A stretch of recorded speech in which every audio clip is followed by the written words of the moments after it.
From being just neighbors across the hall, Our babies will be smart and beautiful. to a married couple with a kid on the way, I was there the moment Leonard and Penny met. He said to me that their babies would be smart and beautiful. And now that they're expecting, I have no doubt that that will be the case. this is the full story of Leonard and Penny. How it all started. So the very first time we meet Leonard, he's living with Sheldon, and the two are a duo of brilliant, socially awkward physicists.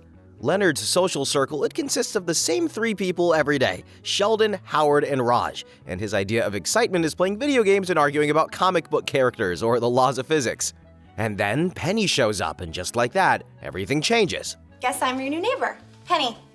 Leonard, Sheldon. Hi. Hi. Hi. Hi. Now, I know what you might be thinking. A geeky nerd ends up with a hot blonde? That's some classic Hollywood BS forced as a plot device. But if you stick around, you'll find out how their friendship and eventual relationship was actually way more than that. Something so real, so genuine, so pure. This is the story of Leonard and Penny. Leonard meets Penny. Leonard and Sheldon are coming home one day when they notice Penny moving into the apartment across the hall. Even before they know anything about her, they both agree on one thing. Significant improvement over the old neighbor. 200-pound transvestite with a skin condition? Yes, she is. Just Sheldon being Sheldon.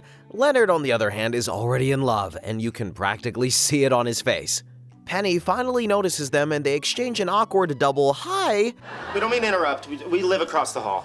Oh, that's nice. Oh, no, we don't live together. I mean, we live together, but in separate heterosexual bedrooms. Yeah, real smooth, Leonard. Meanwhile, Penny is just being Penny. She's smiling, being friendly, and tells them she'd be down for coffee or something sometime. Leonard is already hooked and wants to invite Penny over for lunch, while Sheldon starts panicking. I'm gonna invite her over. We'll have a nice meal and chat. Chat? We don't chat, at least not offline. Leonard ignores him, though, and goes over to invite her anyway, exchanging another set of awkward double highs again, of course. We brought home Indian food. Also, curry's a natural laxative, and I don't have to tell you that, a clean colon is just one less thing to worry about. Kind of impressive how a little romantic anxiety can make a man even more emotionally clueless than Sheldon Cooper. When Penny actually comes over, though, the contrast between the characters, it becomes even more clear. Penny starts talking about how she's a Sagittarius, her dream of moving to LA to become an actress, working at the Cheesecake Factory — I love the Cheesecake Factory — and chasing a version of her life that she's not even sure exists. That's the story of Penny. Well, it sounds wonderful. It was. Until I fell in love with a jerk. But out of nowhere, Penny starts sobbing and both Leonard and Sheldon panic, having no clue how to deal with the situation. This is the first real crisis they've ever encountered that doesn't come with an instruction manual, and Leonard tries to help in the only way he knows how. Think about light. Now, if you look at Huygens, light is a wave, as confirmed by the double-slit experiment. But then, along comes Albert Einstein and discovers that light behaves like particles, too. So Penny is talking about heartbreak, bad decisions, and loving someone who treated her terribly, and Leonard is trying to explain her emotional crisis using physics metaphors. Well, I didn't make it worse. Not exactly a winning formula. And guys, it leaves Penny even more confused and embarrassed for breaking down in front of them. Oh, I'm so sorry. I'm such a mess. And on top of everything else, I'm all gross from moving. My stupid shower doesn't even work. Leonard immediately offers to let her use their shower, completely brushing off Sheldon's objections, and it instantly lifts Penny's mood. Thanks. You guys are really sweet. It's a tiny act of kindness, but it establishes something crucial about Leonard's character right away. When someone is vulnerable, his instinct is to help. He just wants to make things better. A little while later, Penny steps out of the shower in nothing but a towel, and this is where Leonard's soul briefly leaves his body. Hey, is there a trick to getting it to switch from tub to shower? Leonard shows her how to work the shower, and before he can leave her to it, Penny asks for a favor. A favor? Sure, you can ask me a favor. I would do you a favor for you. It's okay if you say no. Oh, I'll probably say yes. Then snap back to reality, she just wanted Leonard to go pick up her TV from her ex-boyfriend. He drags Sheldon along, which somehow makes it both safer and significantly worse, and it goes about as well as you'd expect. They don't get the TV though. Hell, they don't even get to keep their pants and are forced to come back home in their underwear, absolutely humiliated. I'm so sorry. I really thought if you guys went instead of me, he wouldn't be such an ass. No, it was a valid hypothesis. That was a valid What is happening to you? And guys, that's the real start of Leonard and Penny. With Leonard doing too much, Penny appreciating it, and both of them having absolutely no idea what they're walking into. You're not done with her, are you? Our babies will be smart and beautiful. Not to mention imaginary. The first date. Just because Leonard is already imagining a future with Penny doesn't mean Penny is anywhere close to being on the same page. Not yet, anyway. Now, Leonard always finds an excuse to go over to Penny's apartment, this time to return a piece of mail that he very conveniently accidentally picked up. And when he's over there, she's in the middle of kissing another guy. And he just stands there, awkwardly, smiling, telling her about the mail before handing it over and walking away like nothing happened. But inside, y'all, he is spiraling. Because in Leonard's head, this moment doesn't register as Penny is dating, it registers as Penny chose someone else, even though he never actually asked her out. Please don't tell me that your hopeless infatuation is devolving into pointless jealousy. Leonard tries to cope with the situation by asking out Leslie Winkle, who he considers to be more his speed, and Leslie instead proposes that they skip the formalities and jump straight to a kiss to gauge their compatibility. Yeah, totally normal. On the plus side, it was a good kiss, reasonable technique, no extraneous spittle. On the other hand, no arousal. None? None. Leonard goes home and immediately starts acting like a man who has been dumped after a 10-year marriage, and Sheldon already knows what this means. Oh, I've seen that look before. This is just going to be 2 weeks of moping and tedious emo songs and calling me to come down to pet stores to look at cats. All signs point to Leonard going down the rabbit hole of depression, but then Sheldon, of all people, is the one who accidentally talks sense into him. She did not reject you. You did not ask her out. I didn't ask her out. I should ask her out. No, that was not my point. Sheldon just wanted to keep cats out of the apartment, but that tiny loophole is enough for Leonard to reboot his entire personality. I mean, within seconds, he marches back to Penny's apartment and asks her to dinner. I was thinking 6:30, if you can go, or a different time. 6:30 is great. Great. Yeah, I like hanging out with you guys. Us guys? You know, Sheldon, Howard, Raj. Who else coming? They might all be there. It's not pretty, but it's a win in Leonard's book. The hours leading up to the date are peak Leonard Hofstadter. He's sweating through his shirt, he keeps changing clothes even though they're not leaving for hours, and he's overthinking every possible outcome. How do I look? Could you be more specific? Can you tell I'm perspiring a little? No. The dark crescent-shaped patterns under your arms conceal it nicely. And even though he's clearly falling apart on the outside, Leonard's brain is already off building a perfect little fantasy that's, well, let's just say wildly unrealistic. There's a pause. We both know what's happening. I lean in, we kiss. It's a little tentative at first, but then I realize she's kissing me back. She's biting my lower lip. She wants me. This thing is going the distance. We're gonna have sex. Oh, God. Oh, my God. And yeah, that's Leonard for you. And when they finally sit down together, Penny casually mentions that the guy Leonard saw her kissing wasn't really her boyfriend. No, it's just me. I'm still getting over this breakup with Kurt, and this thing with Doug would just be rebound sex. So it was just a random weekend fling. To Penny, it's nothing, but to Leonard, it means everything. She's single, and he still has a chance. You can almost see his confidence increase in real time as he relaxes, starts talking more, and even attempts to impress Penny the only way he knows how. I can make this olive go into this glass without touching it. How? Physics. Which is Leonard's version of flirting, and it actually kind of works. But then Leonard drops the olive. He leans down to grab it and immediately bangs his head on the underside of the table. Are you okay? Yeah, I'm okay. Did you spill ketchup? No. I'm not okay. The universe will just never allow Leonard to feel cool for longer than 30 seconds. Back home in the apartment hallway, as their night comes to an end, Penny asks him what Leonard couldn't. Leonard. Yeah. Was this supposed to be a date? This? Of course not. This was just you and me hanging out with a bunch of guys who didn't show up because of work and a colonoscopy. This becomes the defining pattern of their early relationship, with Leonard always being inches away from actually dating Penny. Penny gets jealous? So not long after, the guys are giving their order at the Cheesecake Factory. I love that place when they bump into Leslie Winkle, who asks Leonard to help out with the physics department orchestra as they need a cellist, and Leonard agrees. Now, Leslie is a physicist. She's smart, confident, and socially functional. On paper, she's pretty much Leonard's perfect match. So hey, your friend's really cute. Anything going on with you two? He asked her out once. It was an embarrassing failure. Thank you, Sheldon. Oh, I'm sorry. Was that supposed to be a secret? Oh, that's too bad. You guys would make a cute couple. That tiny sentence, it hits Leonard way harder than it should. And just like that, Leonard does what he does best. Dives headfirst into a spiral of overthinking. Penny didn't know that Leslie had already turned me down, and that would unambiguously mean that she, Penny, thought I should ask her, Leslie, out. She did know that I had asked Leslie out and that she, Leslie, had turned me down, and she, Penny, could be offering... Did you get that in one go? Neither did I.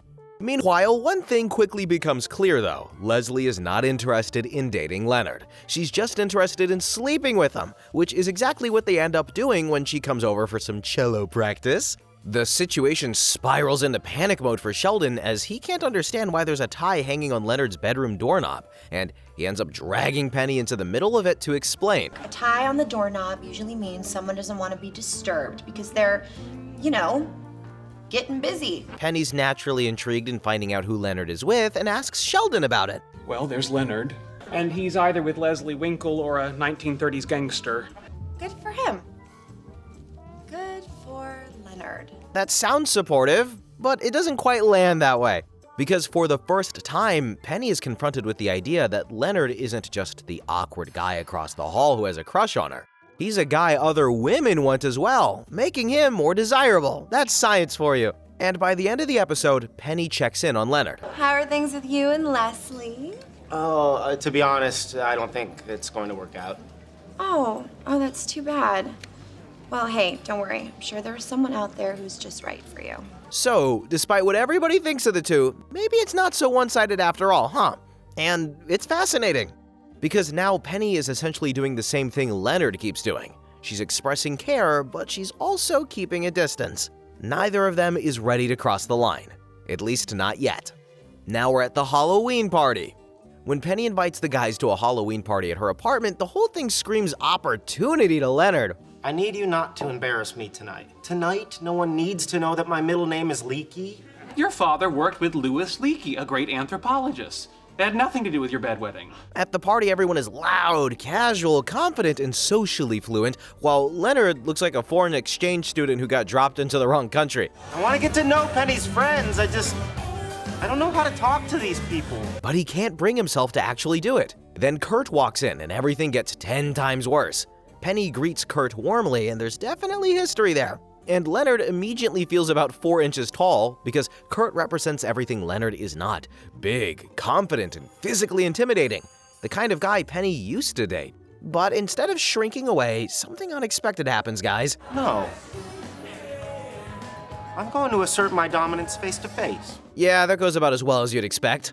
Kurt reminds Leonard exactly who holds the power in this situation by picking him up like he weighs nothing. What a power move! It's humiliating, and it completely shatters Leonard's illusion of standing his ground. Penny eventually steps in and tells Kurt to stop, but the damage is already done. Leonard, are you okay? Yeah, no, I'm fine. It's good. It's a good party. Thanks for having it. It's just getting a little late, so. Oh, okay. All right, well, thank you for coming. And with that, he leaves the party with Sheldon, feeling small, embarrassed, and once again painfully aware of where he thinks he ranks in Penny's world. But later that night, Penny shows up at Leonard's apartment. So sorry about what happened. But it's not your fault. Yes, it is. That's why I broke up with him. He always does stuff like that. She feels bad and admits that inviting Kurt was a mistake. She just doesn't understand why she keeps letting people like him back into her life. At this moment, Penny isn't the carefree, unbothered girl across the hall. She's vulnerable, and she's confused. God, what is wrong with me? Nothing. You're perfect. I'm not perfect. Yes, you are. You really think so, don't you? Penny realizes Leonard isn't just being nice, he actually means it. She sees his feelings for her, fully and clearly, probably for the first time. And in a very Penny way, she responds to that realization by kissing him. And Leonard does something that probably nobody else would do in his place. He stops it. Penny, Yeah? how much have you had to drink tonight? Oh, a lot. Are you sure that you're being drunk and you're being angry with Kurt doesn't have something to do with what's going on here? He chooses to protect the situation even though it physically pains him. Boy, you're really smart. Yeah, I'm a frickin' genius. Leonard, you are so great. Why can't all guys be like you? Because if all guys were like me, the human race couldn't survive. But y'all, underneath the jokes, something real just happened. They crossed an emotional line, and when Penny leaves, she kisses Leonard again. And this one isn't impulsive, just a small, deliberate kiss. This episode, it does something huge for their story. Leonard proves he's capable of standing up for himself, and Penny proves she feels something real for Leonard, even if she doesn't fully understand what that feeling is yet. The time machine situation. You see, Leonard accidentally buys what he believes is a miniature prop of a time machine from an old sci-fi movie. Only, it turns out to be very much not miniature. Did the listing actually say miniature? I just assumed. Who sells a full-size time machine for $800? The guys, of course, think this is the greatest purchase in human history. And of course, Penny isn't impressed, because while they're struggling to haul this massive metal monstrosity up the stairs, it ends up completely blocking the stairwell. What are you doing? Just, moving something upstairs. Yeah, okay, neat, but I really gotta get to work. Go up to the roof, hop over to the next building. There's a small gap. Don't look down if you're subject to vertigo, and use their stairwell. You're joking, right? By the time the machine finally makes it into the apartment, Penny has had enough. She storms in, furious, exhausted, and missing a day's pay because of their stupidity. The lights flash in the dish bins. You want to try it? No! I don't want to try it! My God, you are grown men! How could you waste your lives with these stupid toys and costumes and comic books? In Penny's frustration, Leonard doesn't just hear criticism. He hears confirmation of his deepest fear, that who he is isn't attractive, and that the things he loves are embarrassing.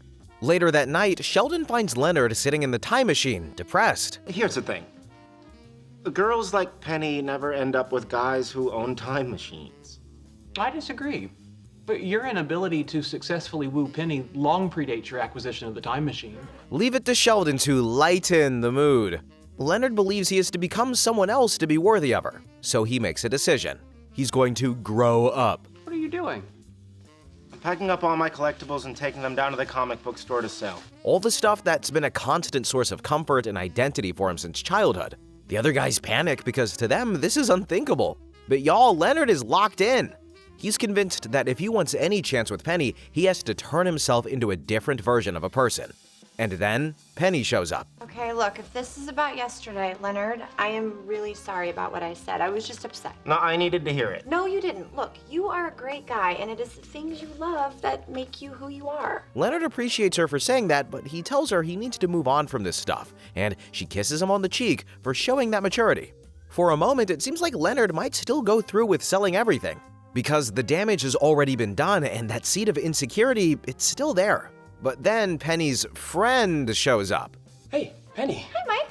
You ready to go? Yeah, I just have to change. I'll give you a hand. Oh, stop it! Bye, guys. And that snaps Leonard right back to reality. So Lenny, he grabs his stuff, runs back into his apartment, and chooses himself. Leonard's birthday. The guys are chilling in the Cheesecake Factory when Penny asks if Leonard will be coming into the restaurant to claim a free cheesecake to celebrate his own birthday in a few days. So seriously, we gonna see you Saturday? I don't think so. Why not? I don't celebrate my birthday. Shut up. Yeah, you do. It's no big deal. It's just the way I was raised. Penny hears this and immediately decides that this is unacceptable. She becomes determined to give Leonard something he's never had, a real birthday. Later, when Leonard leaves to get dinner, she goes to talk to the rest of the guys. Okay, here's the deal. We are gonna throw Leonard a kick-ass surprise party for his birthday on Saturday. I hardly think so. Leonard made it very clear he doesn't want a party. Did someone say party? He just doesn't know he wants one because he's never had one. Penny eventually forces Sheldon's hand through a very Penny-style threat involving the destruction of his beloved comic books. The guys scramble to put together gifts, and Howard distracts Leonard by faking his allergy so everyone can set up. But the group still needs more time, and Leonard just wants to go home. That's when Howard decides there is only one way to give Leonard a proper birthday. My friend is having an allergic reaction to peanuts. No, he's not. Yes, he is. Look, sir, we are very busy here, and I just... holy crap! Please help me. But when Leonard and Howard finally come home, the party is already over. Sheldon and Penny are passed out, Raj is drunk, shirtless, and emotionally committing to karaoke. Dude, Dude! Everybody left an hour ago! Surprise! Eventually, Penny wakes up and shows Leonard videos from the party. I'm so sorry you didn't get your party. It's okay. Happy birthday anyways. But the real takeaway isn't the kiss, it's what Penny did. She saw an emotional gap in his life, and she filled it. Now, that's a very special kind of intimacy. The actual first date. So Penny's fresh off of a breakup, sitting in her apartment, emotionally spiraling with ice cream and chocolate sauce, doing that thing where heartbreak turns into self-interrogation. Am I just an idiot who picks giant losers? No. Okay. So I pick good guys, but turn them into losers. Of course not. Well, it's gotta be one or the other. Which is it? Penny goes on to show him the blog post Mike wrote about their sex life, which has now apparently been read by everyone from her friends to inmates at a state penitentiary. Okay, well, this isn't that bad.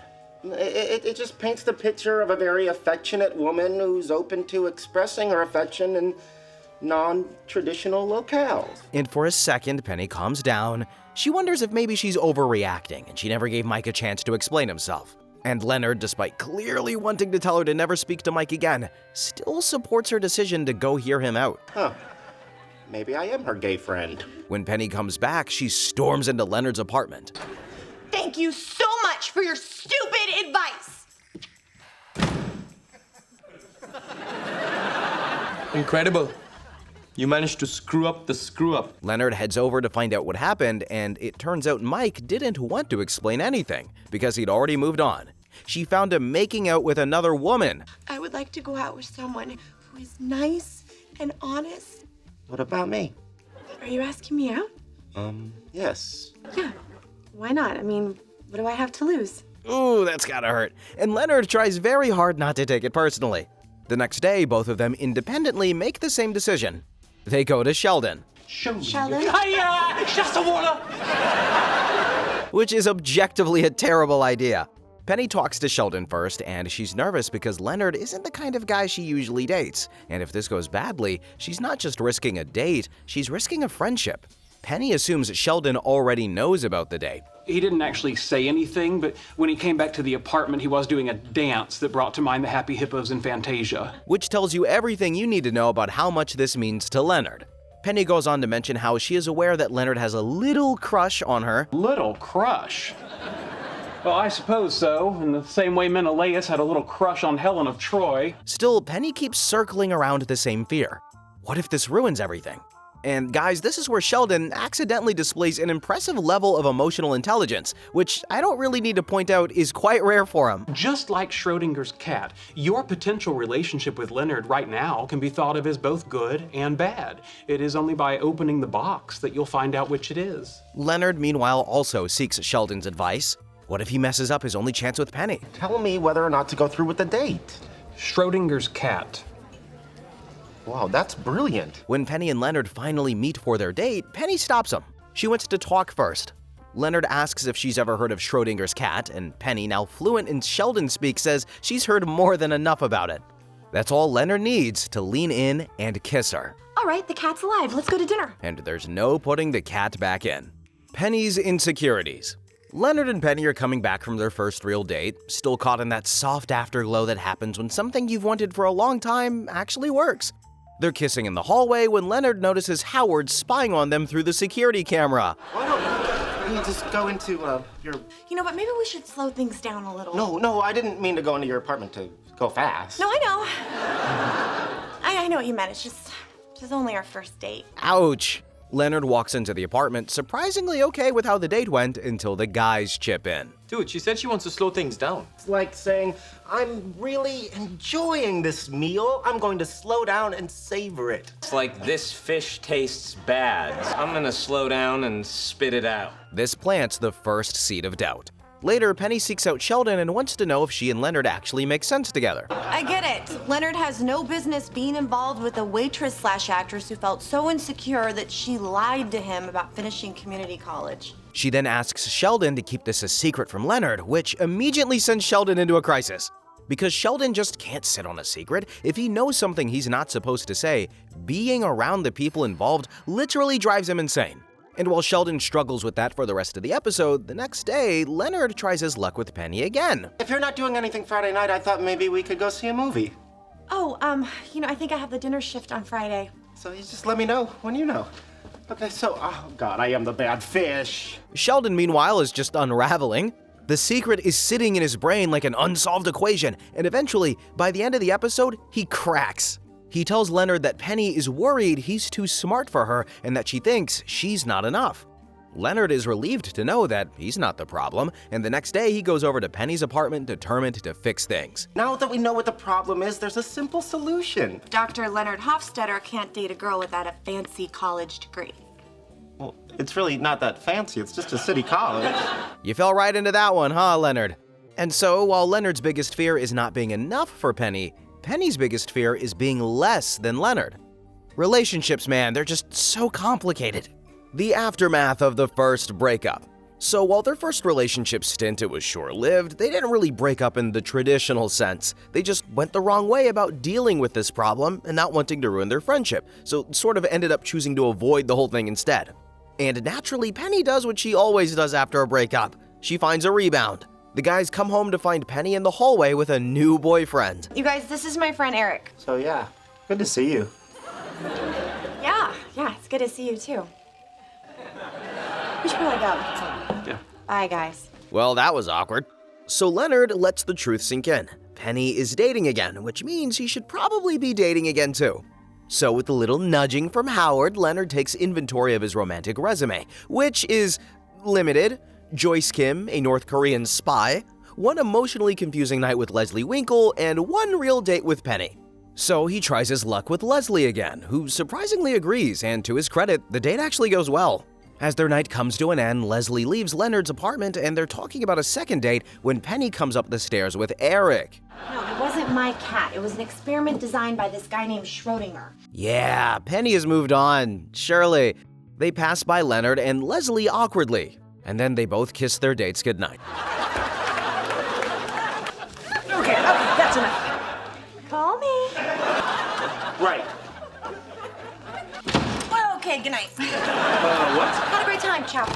Poor guy had no idea what he was in the middle of, and the moment they see each other doing it, the illusion collapses. Neither relationship lasts long after that, not because the other people did anything wrong, but because Leonard and Penny aren't actually done with each other yet. Now, Penny doesn't really date anybody for months after that because she kind of loses her faith and ability to judge people, and it's, in fact, Leonard who's the first one to get involved with someone. Who is she? Well, she's a doctor. Oh, nice. A doctor, or a you kind of doctor? Doctor. Surgical resident. Smart, pretty. Leonard goes on to ask her if he's a bad person for stealing Stephanie from Howard because Howard thinks he's the one dating her. Well, Stephanie is actually just interested in Leonard. Penny tells him it's fine because it's Howard. That's brutal, but, kind of deserved. Have you slept with her yet? You dog! Good for you. Does that change things? No, So why'd you ask? I'm nosy. Oh, we all know why she asked. Then things speed up between Leonard and Stephanie so much so that she practically starts living with Leonard, even though he doesn't realize it. And one morning, Penny shows up in his apartment half awake in her underwear like this is still the same old dynamic they've always had. Why haven't I heard a thing about this woman who lives across the hall and comes into your apartment in the morning in her underwear? I never slept with her, I swear. Leonard somehow manages to weasel his way out of this, and when Stephanie leaves for work, Penny takes Leonard to his room to prove to him that Stephanie is living there now. She points out scented candles, the fuzzy slippers, and the floral bed sheets, but Leonard, he just don't want to believe it. Where's my bat signal? You have a bat signal? It was right here. Oh my God, we're living together. Really? What was your first clue? Not long after that realization, Leonard runs into Penny in the laundry room, and as much as he doesn't want to admit it, it's clear he's having problems with Stephanie. Maybe this whole living together happened kind of suddenly, but it's fine, it's great. Leonard, honey, if you're uncomfortable with the way things are going, you're allowed to say something. You sure that doesn't sound right? And while Leonard doesn't exactly succeed in doing that, it still matters. I mean, some things don't change overnight, and Leonard's nature is definitely one of those things. Things break down with Stephanie soon after this, and Leonard goes back to his normal single life, But guys, it doesn't stay boring for long, as not long after this, David Underhill, a physicist, approaches Leonard wanting to work with him. Now, David, he is everything that Leonard wishes he could be. He's brilliant, confident, effortlessly charming, and somehow manages to exist in both worlds at once. Y'all, even I'm jealous of him. He's a legit physicist and the kind of guy who skis black diamonds, rides vintage motorcycles, and makes everyone around him laugh without trying. The two start getting along well and everything's going great, until they run into Penny, who almost immediately hits it off with David. You know, I have always wanted to see a big science lab. Since when? Since always. How about we go see it now? Maybe afterwards we take the bike up the coast, we grab a little bite to eat. Yeah, that sounds great. Let me just get my jacket. Yeah, Leonard just unintentionally helped Penny get a new boyfriend. There's bad luck and then there's whatever this was.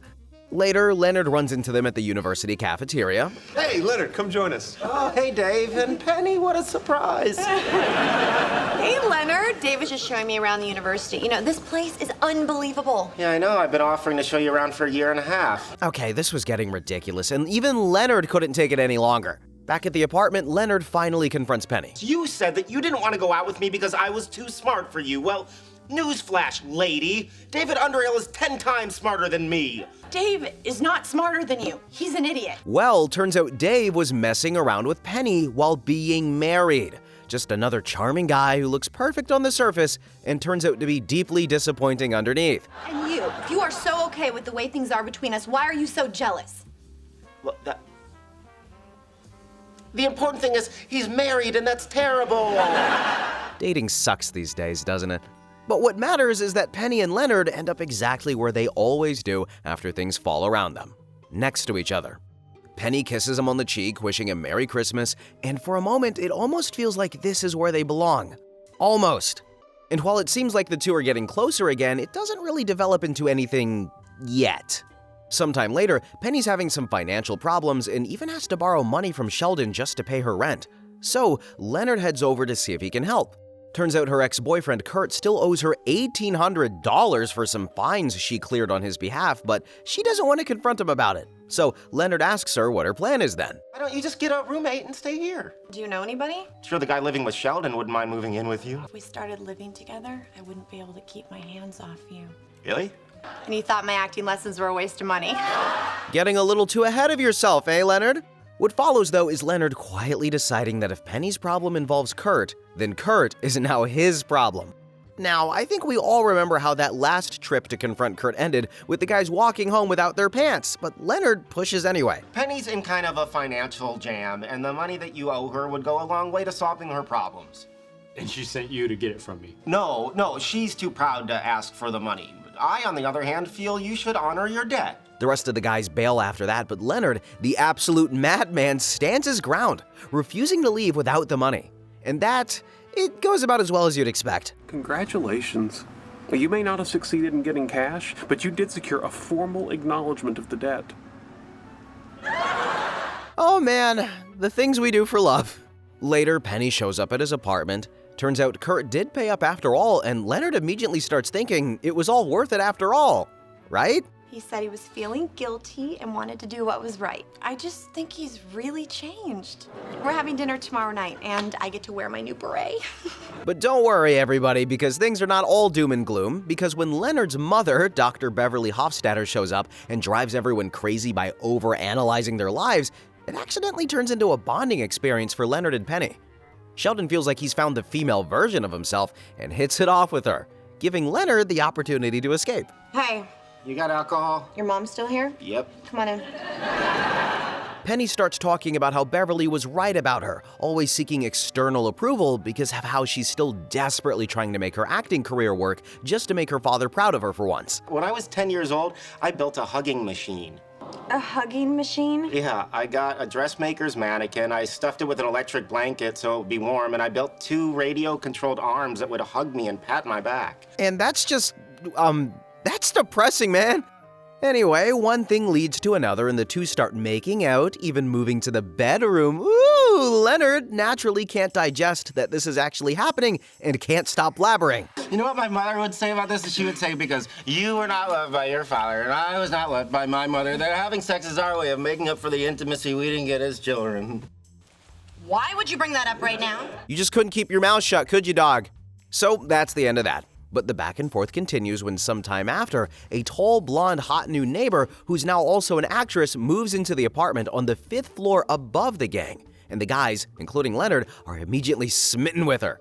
The guys start doing all sorts of favors for her, and Penny can only watch it unfold. Alicia, what do you want as your default setting for DVDs? 5.1 Dolby or DTS? Whatever you think is best, cutie. And it takes Sheldon of all people to help Penny realize what she's feeling. There's something that occurs in Beehive. A new queen will arrive while the old queen is still in power. The old queen must either locate to a new hive or engage in a battle to the death. And sure enough, it takes a catfight between Penny and Alicia by the end of the episode for Penny to win back the guys. Up next, it's Leonard's turn to be jealous, as when Penny needs a present for her nephew's birthday, she accompanies the guys to the comic book store, where she meets the owner, Stuart, who manages to ask her out on a date. Hey, guys. Hey, Penny. And Stuart? Hey, Stuart. Hey, guys. So what are you kids up to? Stuart has a piece in an art show that's opening tonight. And you guys are going together. Great. But instead of moping like he always does, Leonard tries something new for once. Hey, Howard. Yes? Take me to a bar with women. That goes about as well as you'd expect, and Leonard realizes he now has to live with the fact that Penny would rather date another nerd than him. Ouch. A few days later, Leonard runs into Penny in the apartment lobby. He asked me out again, and I said yes, and then I started thinking maybe I should talk to you first. About what? Well, does it bother you, me going out with one of your friends? I'm really more of a right now kind of guy. Penny appreciates Leonard being cool about it, but it's pretty obvious how he really feels. And of course, as lucky as he is, both Penny and Stuart turn to him for advice on their date. He spends the rest of the episode either giving the worst advice he can think of or just avoiding them altogether. But the icing on the cake? Turns out his bad advice, it actually worked. Well, kind of, until they started making out. Oh, everything was good and really hot. And I said, oh, Penny, and right where she was supposed to say, oh, Stuart, she said, your name. Well. The heart wants what the heart wants, right? And naturally, Leonard is over the moon with this development. Leonard, could you pass the soy sauce, please? I'm sorry, were you talking to me? Yeah, I said Leonard. Yes, you did, didn't you? Now that was satisfying. So while Penny is still not ready to face her true feelings, Leonard knows, and for the time being, he's happy to let it stay that way. The North Pole Expedition. However, everything changes when Penny finds out rather casually from Sheldon that the boys are all going away on a scientific expedition for 3 months. Sheldon says you're going to the North Pole. Oh, yeah, pretty cool, huh? Yeah, just a little surprised you didn't tell me. Sorry, I was gonna tell you. Oh, hey, no, you don't have to apologize. There's no reason you have to tell me. She tries to play it cool, but it's pretty obvious she's not okay. Leonard is about to disappear from her daily life, and she's never been honest about how much he matters to her. And instead of saying that, she gets him a gift. Well, I got you a little going away present. Oh, a blanket. Oh, wow. Cool. I'm gonna miss you. See you later. Bye. And Leonard is left standing there holding a blanket with sleeves, completely confused by a situation that suddenly feels heavier than it's supposed to. That confusion, it's what sends him back to her door the next morning. What about that really long hug? What did that mean? Leonard, I don't know what to tell you. It was just a hug. Glad we cleared that up. Yeah. Bye. Okay, bye. Means I wish you weren't going. Oh, so close and yet so far. Penny's feelings for Leonard aren't confused anymore, but she chooses not to act on them because she doesn't want to be the reason he doesn't go. Now that's selfless. Finally together. When the guys come back from the North Pole, the timing, it finally feels right. Leonard, you're back. Yeah, I just stopped by to say.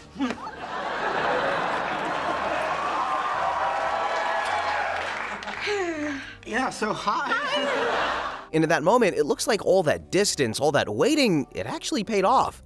And then, of course, Sheldon knocks. Turns out that while Sheldon thought he finally had data that supports string theory, the guys had actually tampered with the data and the results were fake. And the idea came from Leonard. Sheldon is fuming over the betrayal and storms off because Leonard just cares about getting his moment back. Oh, that Yeah, I feel terrible. Wait. Aren't you gonna go talk to him? Well, he'll be fine. The guy's a trooper. Come here. Later, after the beards are shaved and things look normal again, Leonard tries to apologize to Sheldon. But by this point, Sheldon is a laughingstock in the university for retracting his findings, and nothing Leonard could say was going to change that. So instead, he tries his luck with Penny one more time.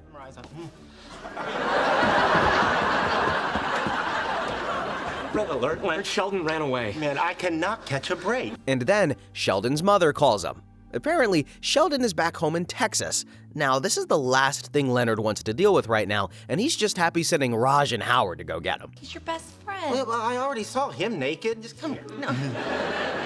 I promise I will be here when you get back. Just go help Sheldon. Really? Yeah, we waited a few months. We can wait a few more days. And just like that, Leonard's dragged away with the guys to deal with Sheldon after the usual tantrums, and they somehow get him back. So in the end, Leonard and Penny finally do get together, but after all the waiting and almost moments, something feels off. You know how they say when friends have sex, it can get weird? Leonard? Yeah? It's weird. Totally. The next day, the two try to pretend that everything is fine, but things go from weird to embarrassing fast when Penny learns Leonard talked about their night with the guys. You and Leonard had a disappointing sexual encounter. Well, earlier this evening, Leonard characterized it as just fine, so what you're seeing here is a continuation of the mocking that followed. Y'all, sometimes Sheldon just goes too far. Leonard then follows after her, but Penny is actually not as mad as you'd expect because the truth is, she didn't feel much differently. Let me ask you this. How was last night for you? It was okay. It's clear that something was missing, but they just can't figure out what. So naturally, they choose to avoid it and hope wine will fix their problems. It does not. A drunk, messy night of making out later, big surprise, they feel even worse than before. So much so that Penny actually considers Sheldon's advice after running into him the next day. So we'll just be friends. Good.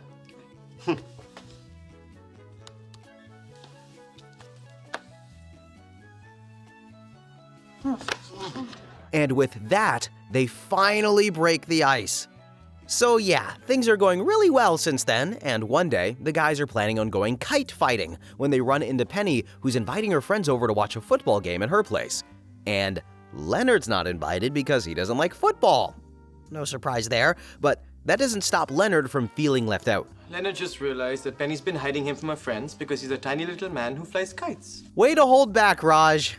As always, Leonard starts overthinking like crazy and can't even keep to himself. Are you embarrassed to have me around your friends? Oh my God, no! Why would you ask that? Well, you know, I just noticed I haven't really met any of them. Penny assures him that the only reason she doesn't involve him with her friends is because he's a genius who would just be bored with normal people who have normal interests. But when Leonard insists, she invites him over for a hangout next week for another football game.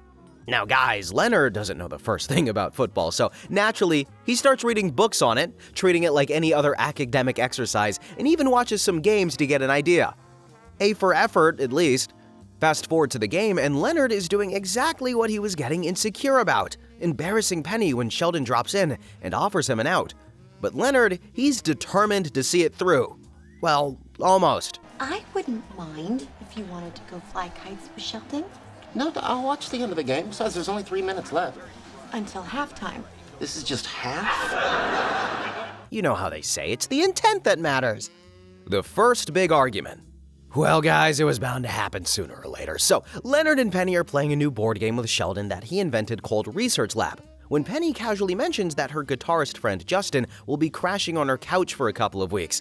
And yes, he's an ex. At which, naturally, all hell breaks loose. I'm saying the whole idea is idiotic. You accidentally stare at a helium-argon laser, lose one turn and a retina. How is that not talking to me like I'm an idiot? It's my friend, it's my couch, and it's my freaking life. It's also your role. The next day, the boys are heading to the movies when they run into Penny on the way down the apartment. Leonard takes the opportunity to try to resolve things. Come on, this is stupid. Oh, there it is again. You think I'm stupid. No, there's a difference between being stupid and acting stupid. Oh yeah? Well, there's a difference between being a jerk and being an ass. Some real mature stuff, but that's how it is in relationships at times. Meanwhile, Sheldon is sick and tired of the fighting because it reminds him of his parents fighting when he was young. He tries to convince Penny to apologize, but only ends up revealing things that make it worse. I hear you don't like my stuffed animals, my driving, or my punctuality. Yeah, it's true, but I can live with that stuff. What I can't live with is you casually informing me that some guy's gonna be staying in your apartment without even asking me. Sheldon was having none of it, and he ran off somewhere mid-fight. This causes Leonard and Penny to put aside their differences for now, and they track him down to the comic book store. Sheldon, please try and understand. Look, Leonard and I are in a relationship, and occasionally we're gonna fight. But no matter what happens between us, we will always love you. Literally sounding like his parents, they buy him a toy robot and a comic book so that he'll come home. And Sheldon's tantrum, it actually helps them get over their own issues as well. So what did Justin say when you told him he couldn't sleep on your couch? He's a musician. He'll sleep in his own vomit if he has to. I should have asked for much more than a comic book and a robot. Well, all's well that ends well. The good phase. So guys, apart from the occasional hiccup, things continue to go along nicely between Leonard and Penny. Now, Howard's gotten together with Bernadette, and they seem to be having some problems regarding the pace of their relationship and where it's going. So Howard turns to the gang for some advice because he's not sure about her. You're gonna throw away a great girl like Bernadette because you're holding out for some ridiculous fantasy? Hey, just because you settled doesn't mean I have to.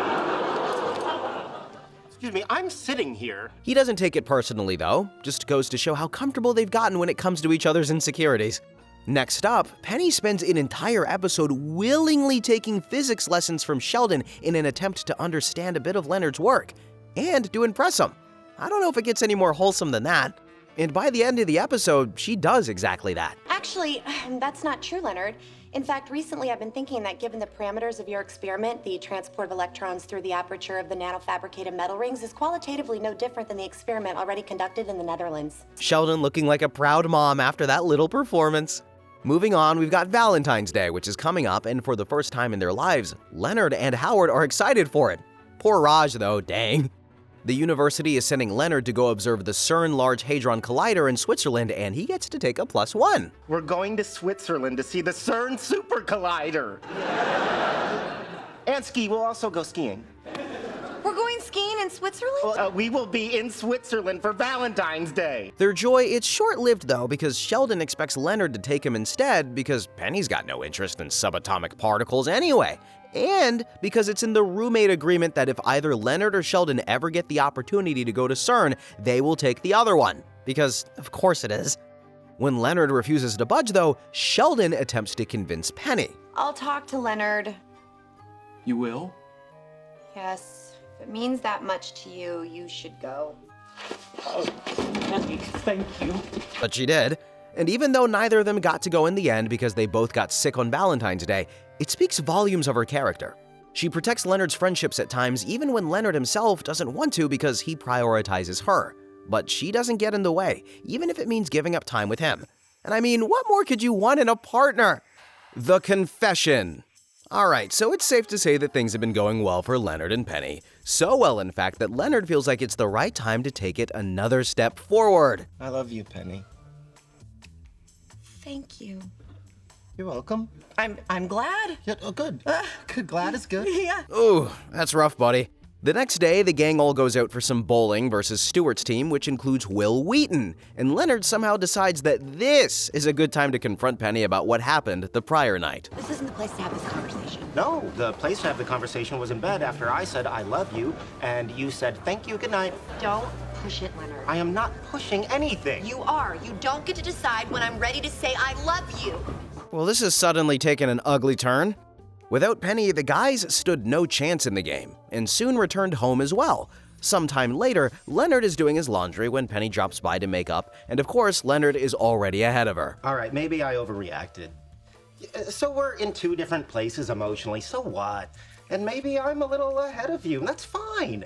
We are good. We are great. No, you're not, Leonard. No, you're not. With things seemingly back to normal, the gang is on for a rematch with the Will Wheaton squad. And during the match, Will Wheaton shares his 2 cents with Penny on their relationship. I dated this one girl, and I told her that I loved her, and she said she wasn't sure. Yeah, I wish that she had just broken up with me right there, put me out of my misery. Really? Yeah, it would have been kind of her. Y'all, that just leaves Penny speechless. You can sense the shift in the air. In her head, she's drawing the lines and connecting the dots. And I think, by this point, we all know where this is going. Yeah, you are. Just back off. Hey, I'm sorry. I'll shut up. No. This isn't fair to you, Leonard. I'm sorry. Wait, where are you going? Penny, come back! I'll get you ice cream! I don't know, man. This bowling alley has to be cursed or something. But on a serious note, as much as it hurt, she did the right thing because, in a way, it saved their friendship and overall relationship in the long run. Back to friends. Well, after what happened at first, things are awkward to say the least, and Sheldon doesn't really know how to deal with it, so he just stays friends with Penny too. Leonard, meanwhile, is going through mode depression. How's Leonard doing? He seems all right, although he does spend a disturbing amount of time looking at photographs of you and smelling the pillow you slept on. Poor guy. Things stay like this for quite some time, and both of them avoid seeing each other because neither knows what to do next. But that kind of silence, it never lasts, and it finally breaks when Penny runs into Leonard in the laundry room. Sheldon seemed to think that I would be upset about you hanging out with him, but I just want you to know it's fine. Oh, good. Because his mother called me. His mother? Yeah, she wants me to take him shopping for sheets and towels. And just like that, Sheldon becomes the reason the two start bonding again. They spend the rest of the episode behaving like separated parents to their son, Sheldon. I was gonna see that with him. How was I supposed to know that? It's all right. I'll see it again with you. And I have food here. You said you were gonna call. I know.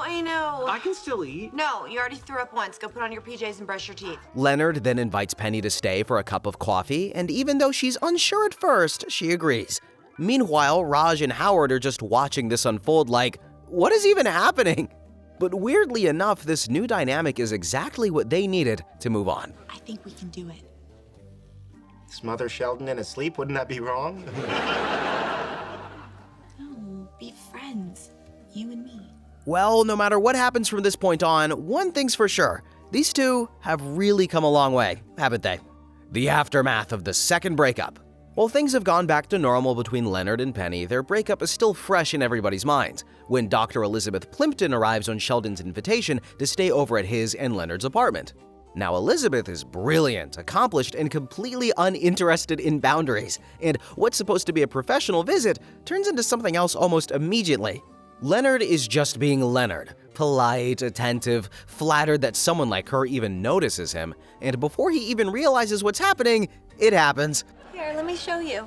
When we consider the brightness of pulsating variable stars, we start to see a possible explanation for some of the discrepancies found in Hubble's constant. That's one way to ruin things. Way to go, Leonard. The next morning, Penny drops by because she needs a ride to work, and then she sees Elizabeth. She sees the look, the giggle, the familiarity that doesn't need explaining. First, and when Elizabeth goes to the bathroom, she confronts Leonard with it. We just So broke up. he just stays friends with Penny we too. did not too long ago. Leonard, meanwhile, is going through If you wanna mode sleep with depression. Sheldon's doctor buddy right after we stop seeing each other, go for it. You can Although he literally does see the spend a pain disturbing behind amount of Penny's time smile. looking at I mean, the photographs cruel of you irony and is that this is smelling the the kind of pillow thing you you'd slept normally on. expect from Penny, who has a history of falling into rebound sex after breakups, not Leonard, but she didn't do that this time, because this time was different. Special, and in this moment, she was feeling alone in that feeling. Leonard. So while Leonard tries to say it Sheldon wasn't seemed his to think fault, that I would be Sheldon of all upset about people you calls hanging him out out with for him, it. The implication being that you somehow tripped and fell into her lady parts? You know what? I'm just gonna take the bus to work. And just Okay, like I that, can still Sheldon drive becomes you. the reason No, the two it's start okay. You bonding might again. slip on a banana They spend peel the and rest get of the me episode later after Leonard sees Elizabeth flirting with Raj and Howard. He realizes gonna she see was that just with him. using all of How them was to I have some supposed to know fun. that? And he goes It's to all Penny right. to I'll own up see it to his again with mistake. And nevertheless, I'd like to get one on the record so you can understand why I did what I did. I'm listening. Leonard then invites. That right there is sexual deprivation personified. But on a serious note, this was Leonard's way of saying it didn't mean anything. And Penny believed him. But so everything's fine between the two again, and Penny has even started dating someone new, Zach. Yet Smother another Sheldon tall, in his handsome sleep, wouldn't guy. that be Except wrong? this one's actually a nice dude. It's pretty cool. We've got a 2-meter parabolic reflector and everything. I thought you might want to see it. Well, That no makes matter no what sense. happens from this point on, one thing's for How sure. can you bounce stuff These off the two moon? have really There's come no a long gravity. way. Yeah, too bad he's as dumb as a rock. Zach is afraid they're going to blow up the moon. Yeah, you heard that right. And Sheldon naturally thinks he's perfect for Penny, but by the end of the experiment, Zach takes it to a whole nother level. That's your big experiment? The fact that we can do this is the only way of definitively proving that there are man-made objects on the moon, put there by a member of a species that only 60 years before had just invented the airplane. What species is that? I mean, come on, this was ridiculous. And while Penny seemed okay with the whole thing at first, or maybe not completely okay, but at least it wasn't something she gave much importance to in her dating life, that feeling doesn't last. Because later that night, she shows up drunk at Leonard's door. He thought you were gonna blow up the moon! Okay, yeah, he's stupid. You have destroyed my ability to tolerate idiots. Now come with me. Where are we going? We're gonna have sex! What? I mean, okay. You gotta take what you get, am I right? The next day, Leonard thinks this was his ticket to getting back together with Penny and tries his luck, but of course, things are never that simple with these two. I'm sorry, I was drunk, I was lonely, I hated Zach. Can we just forget it ever happened? No, it's pretty well imprinted on my brain. Especially the whole rodeo thing. What Leonard has learned is that it's okay for people to return to former lovers and have casual sex with them. So he goes to test his theory with Leslie Winkle, who slams the door in his face after hearing his proposition. Drunk and alone, he shows up at Penny's door. Are you drunk? Come on, we're gonna have sex and it's not gonna mean a thing. Are you out of your mind? Really starting to think there's a double standard here. No shit, Sherlock. I mean, everybody knows that's a one-way street. Anyway, things slip back into routine after that for quite some time until one day, Leonard goes over to get Penny for pizza night, only for an elderly guy to answer the door. Okay, I think a bit of context here might help. Oh, hey, Leonard, I see you met my dad. Oh, good. Context. Thanks for stopping by, sweetie. I'll see you later. Yeah, so that just happened. Back at his place, though, Leonard is still trying to process this when Penny comes over to explain. Yeah, okay, the thing is, I kind of told my father we got back together again. Why? Well, you're the first guy he's ever really approved of, you know? You're a scientist who went to college, and you don't have a neck tattoo, or outstanding warrants, or a baby. And then she used to wonder why things never worked out for her romantically. Basically, she's asking him to pretend to be her boyfriend while her dad is here. But Leonard realizes he can do more than just play along. Leonard has to work, right, Leonard? I do. I have to work. But I'm gonna blow that off to spend the evening with my sweetie and her father, because just the kind of boyfriend I am. Come here, you. Oh, she's gonna kill him. But Leonard doesn't give a damn, y'all. He's gonna savor every moment of this. After a pleasant dinner and Penny's dad calling Leonard a keeper on the way home, much to Penny's delight, their night draws to an end. Well, good night, son. Good night, Wyatt. Oh, good night, honey. Good night. I love you. I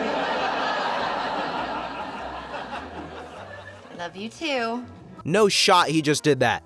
Unfortunately for Leonard, his fun ends here because Penny had enough, and the next day she tells her dad the truth. And while her dad is furious with her for lying, Leonard, who's waiting for his turn, doesn't exactly get the same treatment. Please, please, please don't give up on her. What?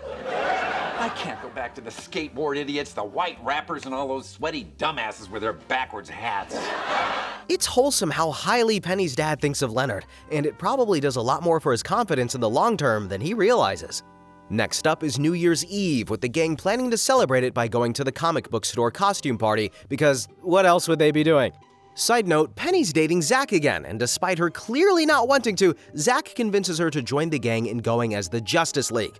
Penny still gets upset when Sheldon makes an issue about her not wearing the wig to complete the Wonder Woman costume. And of course, it's down to Leonard to sort things out. Turns out, the real reason Penny is upset is because her feelings are all jumbled up, and she's only going out with Zach because she didn't want to be alone on New Year's Eve. Whatever. Look, if Zach and I have just gone to a regular club or a party, it would have been fine. But this, with the costumes and you... What about me? Nothing. Let's go to the party. She still feels it, and Leonard does too, but neither of them is brave enough to say it. So the feelings get buried, and they head to the party, determined to enjoy the night anyway.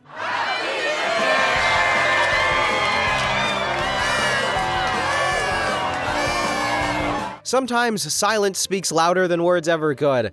Things, they stay more or less the same after this, as both of them are okay to just let things flow naturally. They got the timing wrong once already, and the last thing they want to do is for that to happen again.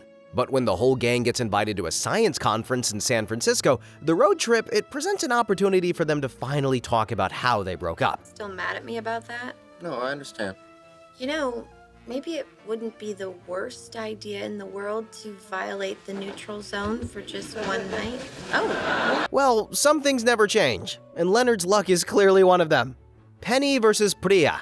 Just when it seemed like the two had taken their first step towards solving their issues, Raj's sister Priya comes back to town.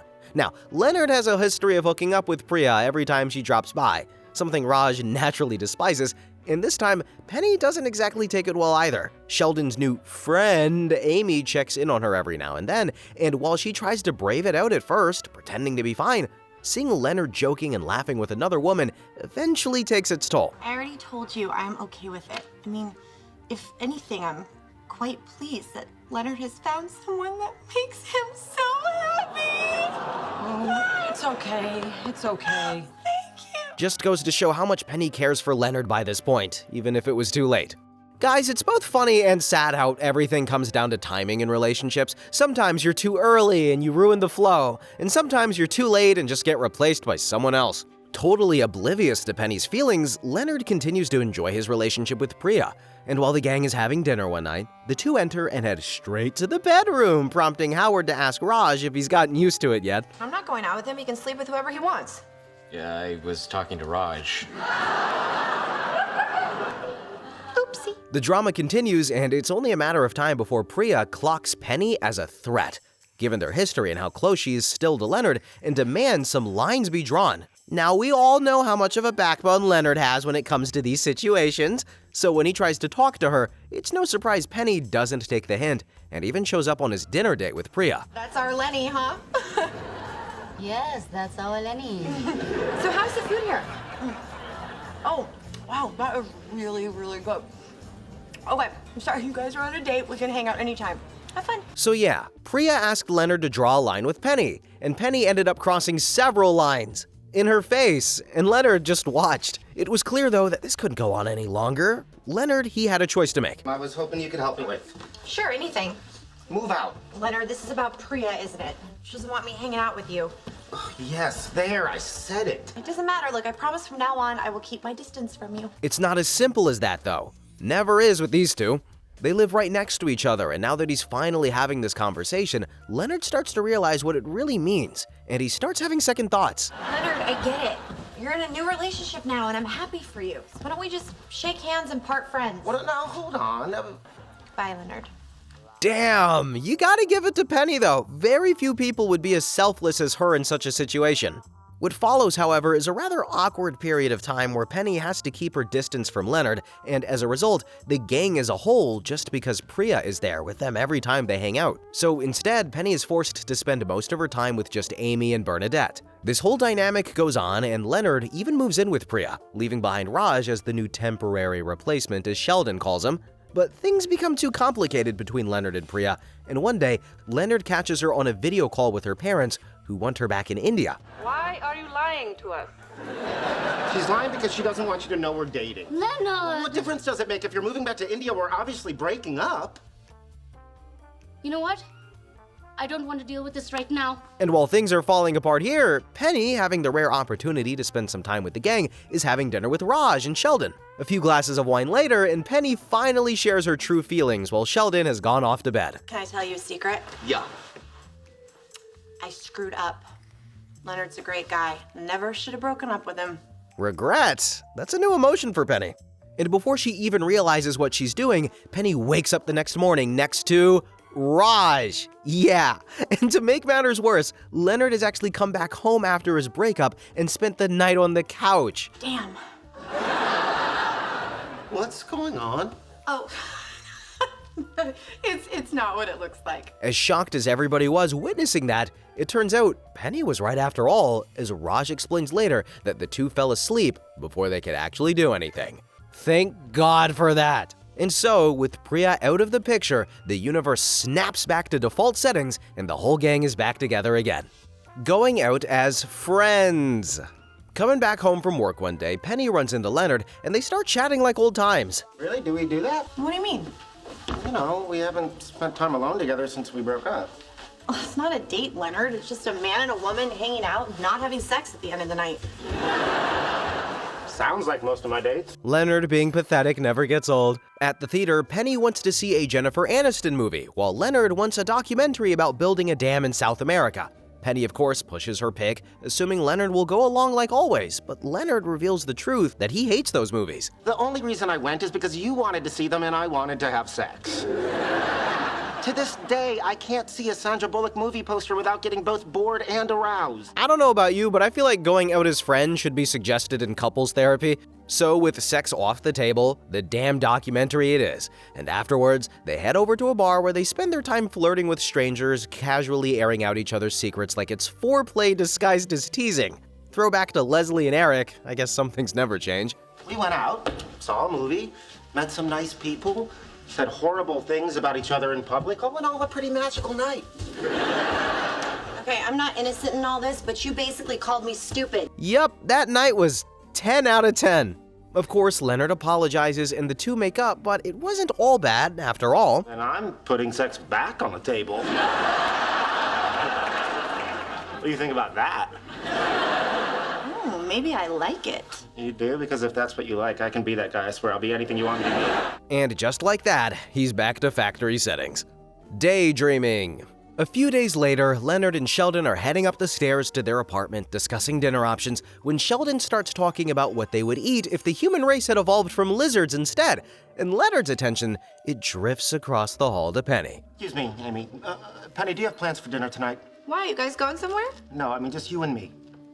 You mean like a date? Not like a date, a date. No idea where Leonard got the balls for that, but hey, it worked. And while Leonard is on cloud 9, the rest of the boys are not really sure if this is a good idea. Okay, how do I look? More to the point, why are you doing this? What are you talking about? Did you forget what Penny did to you? It took you 2 years and defiling my sister to turn that frown upside down. I mean, he's not wrong, but we all know when it comes to Penny, Leonard is helpless, and so he goes anyway. Things actually go well at first, and they're really enjoying themselves until Leonard does the thing. Oh, God. What? You said always, you'll always have feelings for me. So? So, that sounds more like something you'd say if you didn't want a relationship with someone. This isn't working out, but I'll always have feelings for you. Classic Leonard being pushy and then overthinking things. And no surprise, it goes downhill from there fast. Or so it seems, because later that night, Penny shows up at his door. What's up?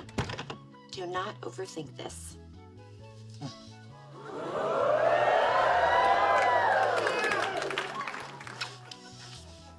I don't understand. Y'all, Leonard can't believe that a miserable date is ending in sex and springs the question on Penny after who takes a moment before sharing how she really feels. You said you wanted us to be together again. It got very real very fast, and I panicked. Why? What are you afraid of? Well, what if we do go out and I do something stupid and dump you again? Yeah, Leonard, don't flatter yourself. Leonard suggests that they can try beta testing their relationship and keep it a secret from everybody else while they figure out their feelings. Penny likes the idea, and they decide to roll with it. However, the next day, they have a big argument in front of the gang at the Cheesecake Factory, but later that night, instead of talking it out, they end up in the same position. The hell do you think you're going? Isn't sex after fighting kind of what we do now? Yeah, kinda, yeah. Later, Leonard realizes this is going nowhere and starts stressing about how every scenario that he plays out about them, it ends badly. Penny is telling him it's because he always overthinks things, when suddenly, Sheldon's voice snaps Leonard back to reality. Turns out, his interaction with Penny from the moment he asked her out was all a daydream, and he's back in the hallway, standing next to Sheldon. Penny, do you have plans for dinner? Why, you guys going somewhere? No, I mean just you and me. Have you thought this through? Yes, and I think we should go anyway. It's funny how, in the end, it's his overthinking that made him stop overthinking and actually go for it. As Amy and Bernadette are helping Penny get ready for the date, Penny drifts off as now it's her turn to daydream. Do you, Penny, take Leonard to be your lawful wedded husband?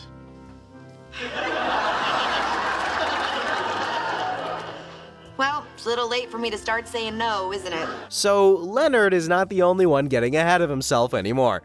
The beta test. The date goes really well, and Penny thinks that they should take things slow, so this time they do it right. Leonard is already ahead of her with the whole beta testing idea from his daydream earlier, with the addition of identifying bugs in each other and reporting them to keep things in check. All right, let's give it a shot. Great. You keep a list, I'll keep a list. At some point, we'll exchange. Okay. Good night, Leonard. Night. The next day, it seems okay at first, with Penny pointing out how sitting at home watching TV isn't exactly what she had in mind when Leonard said date, and Leonard admitting that he could do better. But then, Leonard hands Penny his bug report. It's quite a list you got there. It's color-coded. Oh. Red means fix right away. Yellow is, whenever you get a chance. Leonard, you absolute mad lad. Of course, Penny isn't exactly thrilled with his list of complaints, and by the time of their next date, she has a list of her own. Sorry, can you be more specific on how my eyebrows are stupid? Nah, never mind, it's right. I mean, he asked for it, right? Anyway, the way she reacts, it doesn't exactly come across as a shock to anybody, but he does make it up with a nice surprise by taking her out to a shooting range. This is amazing! How did you even get this idea? I called your dad. I asked him what things you liked to do when you were a kid. You are cute when you get all gangsta. Well, that's the end of their evening. But don't worry, everybody. It turns out the bullet just grazed his toe slightly, and they head home after he gets a Band-Aid from the hospital ER. Is it a good time to evaluate the beta test and see where we stand?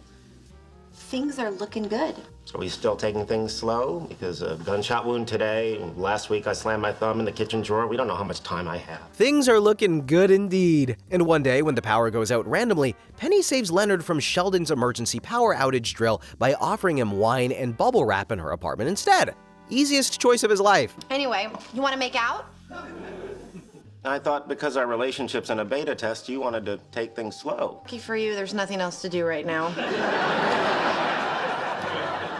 Excuse me, Leonard. No, Leonard's luck hasn't improved after all, and they're forced to spend the rest of the evening coddling Sheldon. While Leonard and Penny are trying to be as cautious as possible about the timing in their relationship this time, Howard and Bernadette have already decided to get married, and Penny knows a secret about just that. So you're saying if I became a famous movie star and we got married, you wouldn't sign a prenup? Absolutely not. I'm gonna be stuck at home with the kids while you're on location cheating on me with Ryan Gosling. What a Chad!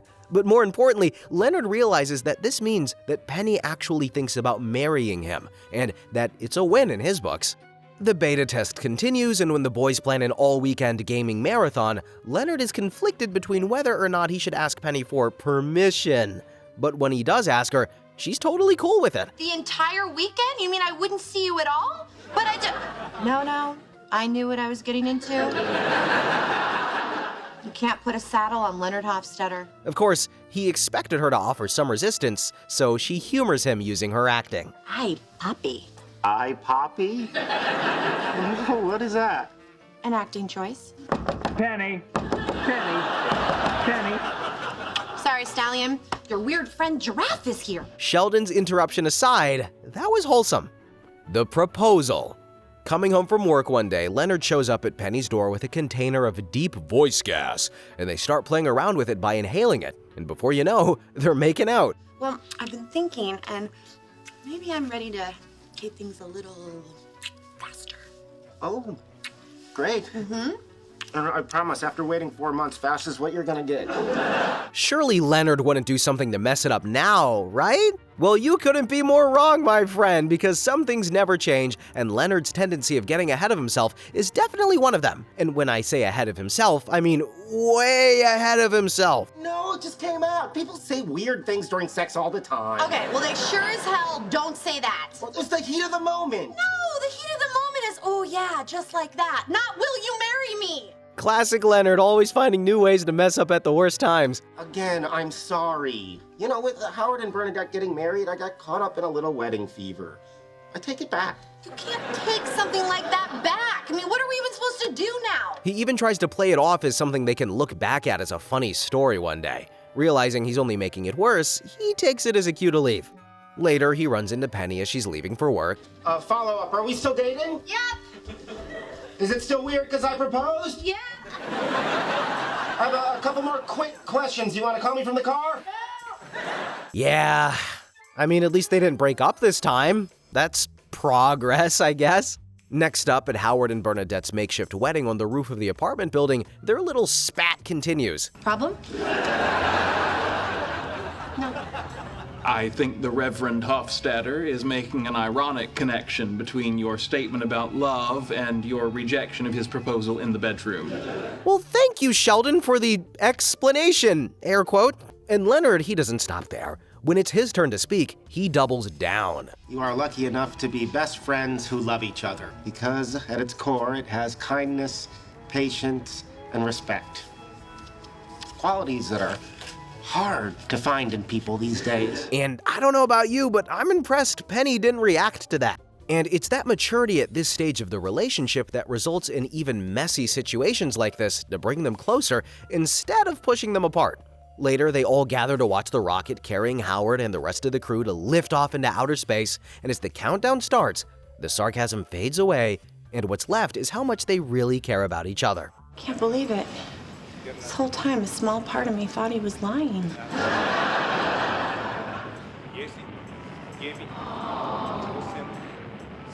This is it. Sometimes it takes something bigger than yourself for you to truly appreciate what you have. The unsure phase. While the two have made some progress, things stay a little bit awkward after Leonard's proposal. So Leonard tries to make things right by planning an evening just for Penny, with beer and wings and sliders on the table and a choice of football or rugby on the TV.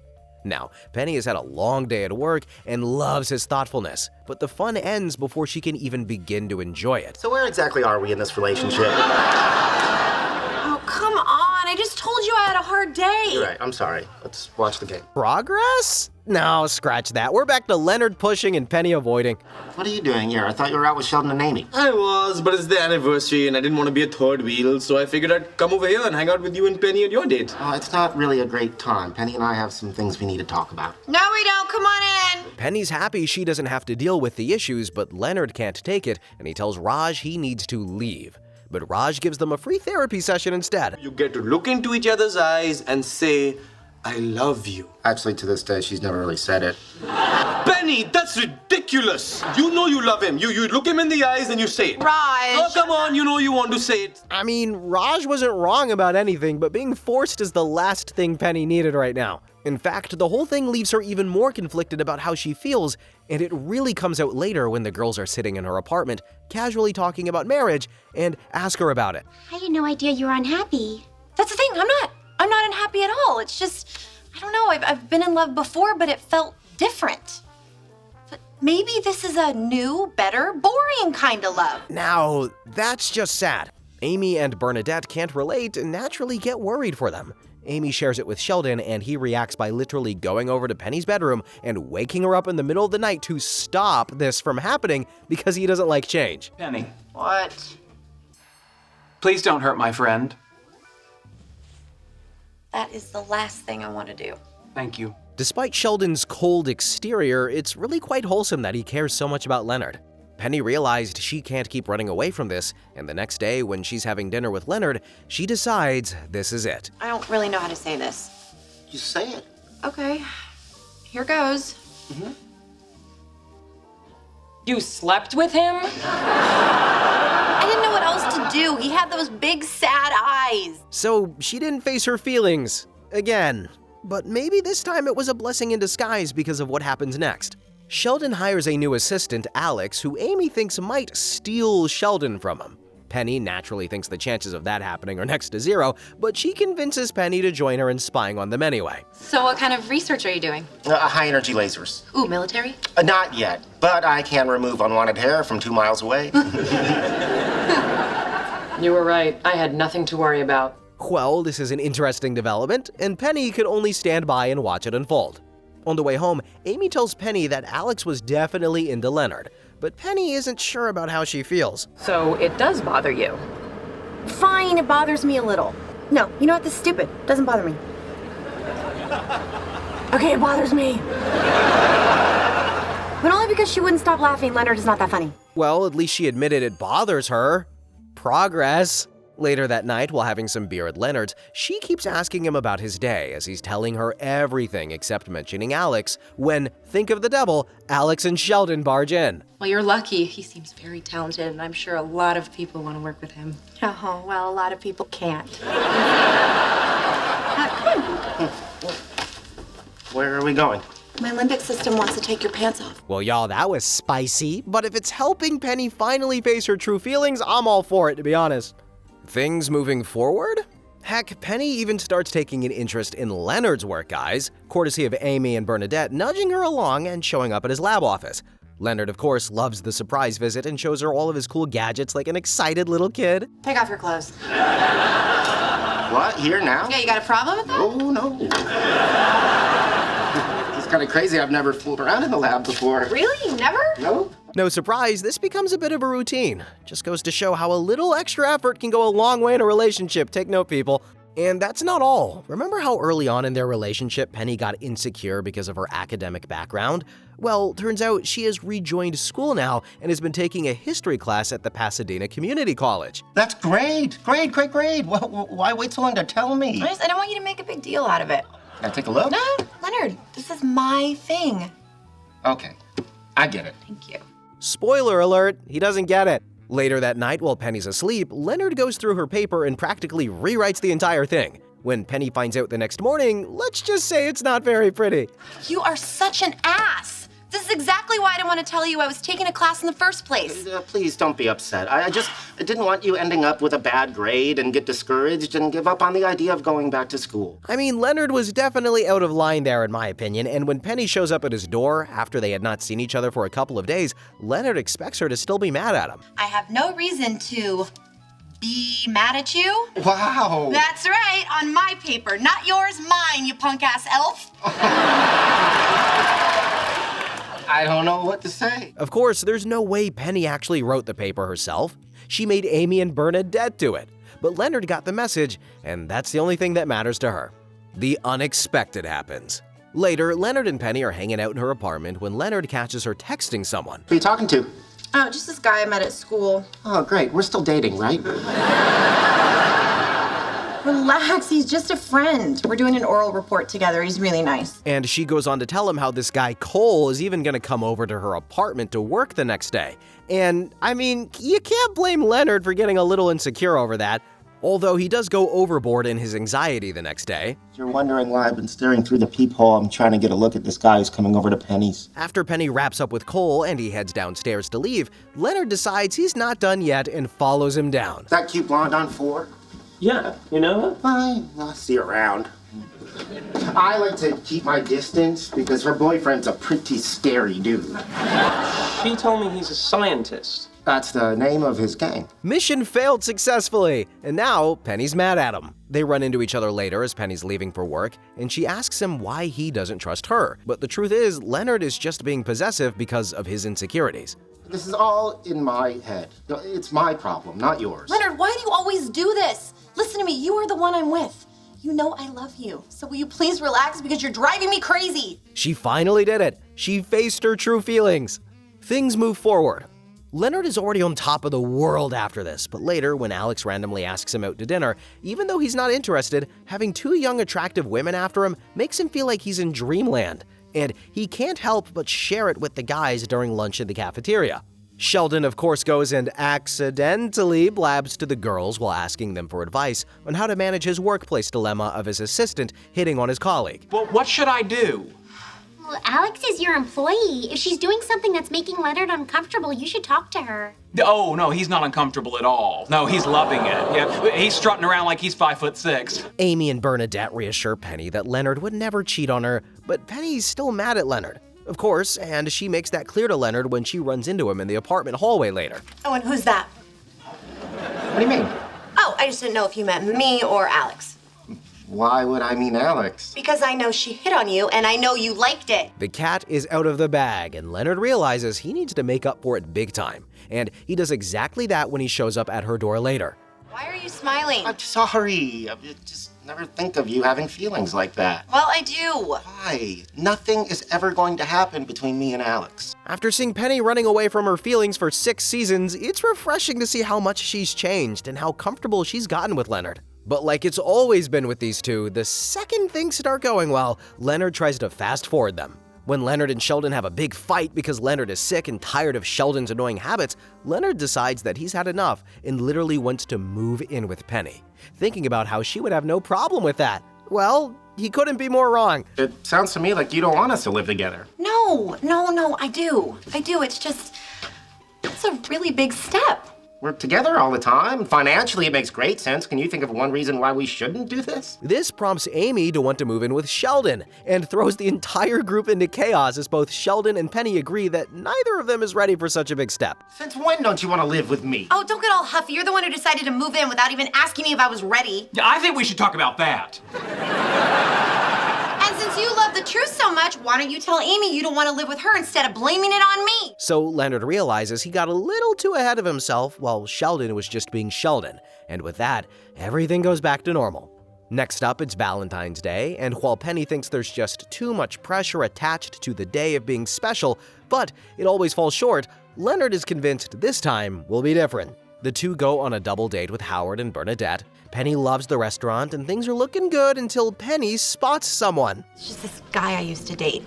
Until he cheated on me with my friend Gretchen, who's here with him now.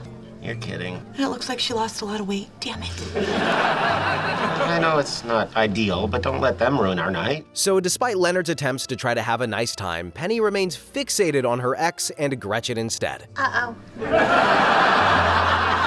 What? Oh, you gotta be kidding me. Oh my God. Yes, of course I'll marry you. You can play this game.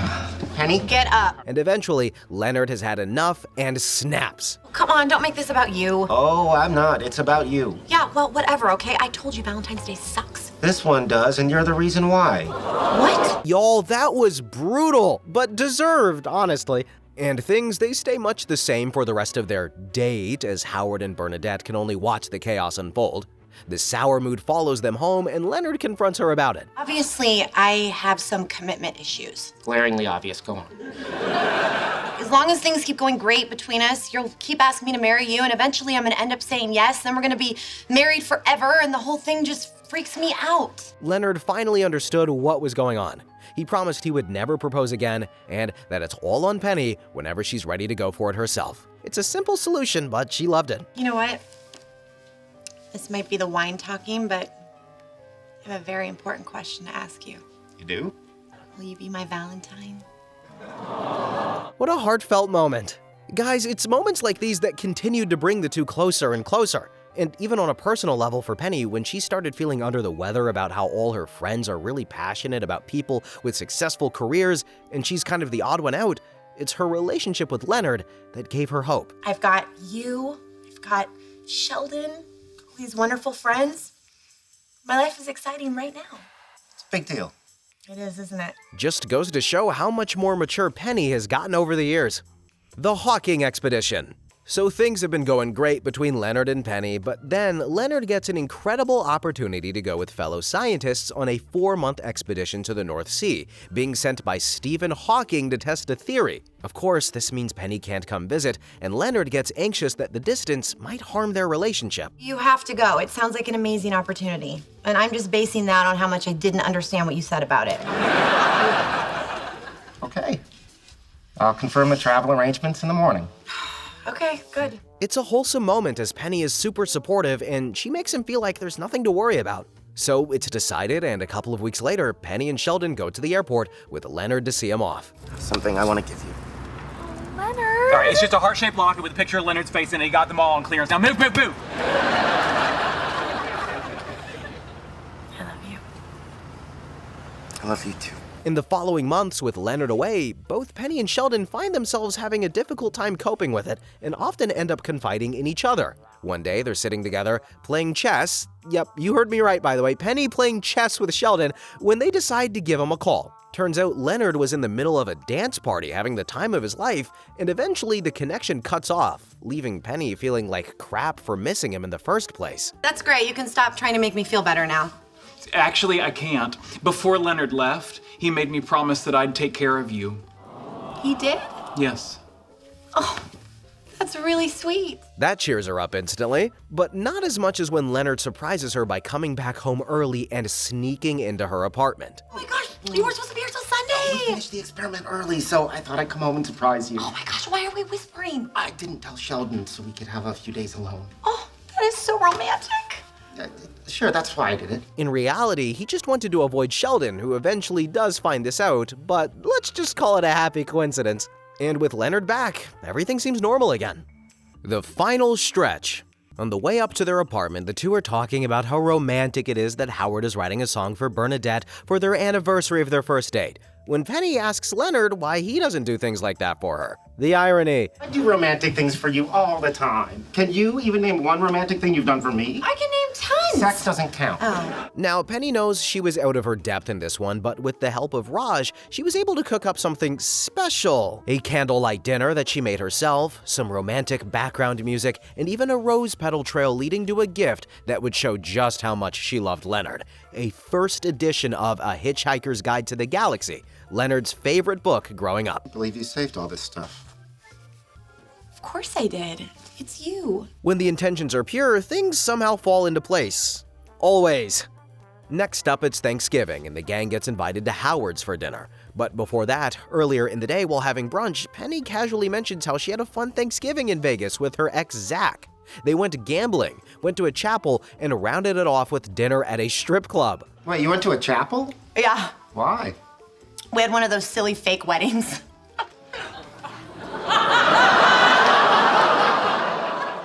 Penny, you know those are real, right? You know how earlier we talked about how much more mature Penny's gotten?